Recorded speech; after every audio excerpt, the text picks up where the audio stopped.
L'un des problèmes auxquels le continent africain est confronté, c'est le taux d'analphabétisme. L'Afrique est le continent où le taux d'analphabétisme est beaucoup élevé comparé au reste du monde.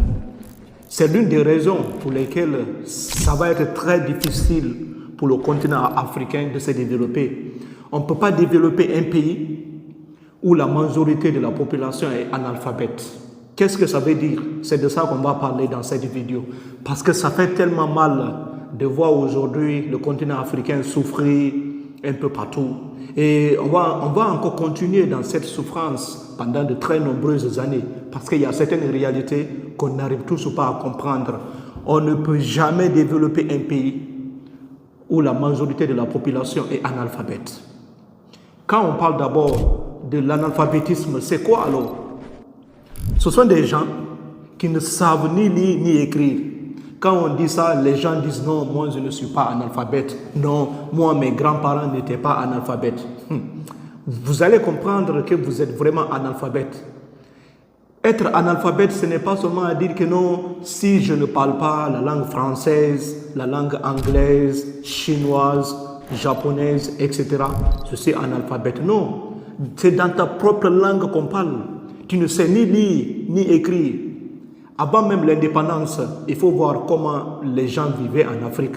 Vous allez comprendre clairement que l'Afrique a perdu une grande partie de ses connaissances. Oui, on a beaucoup perdu en Afrique à cause de notre analphabétisme.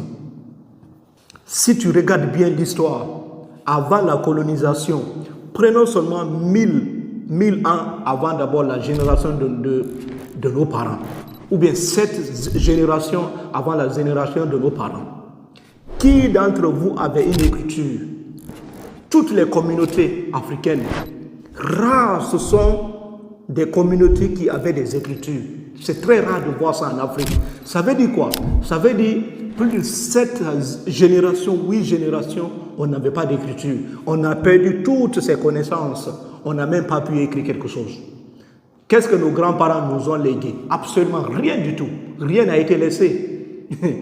Vous allez comprendre que oui, c'est l'une des raisons pour laquelle nous continuons encore à souffrir. Et nous allons toujours souffrir encore pendant de très nombreuses années.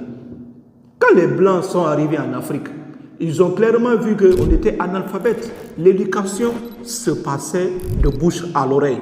Et même jusqu'à présent, dans certaines communautés, ça continue encore. Le soir, les enfants vont s'asseoir autour du feu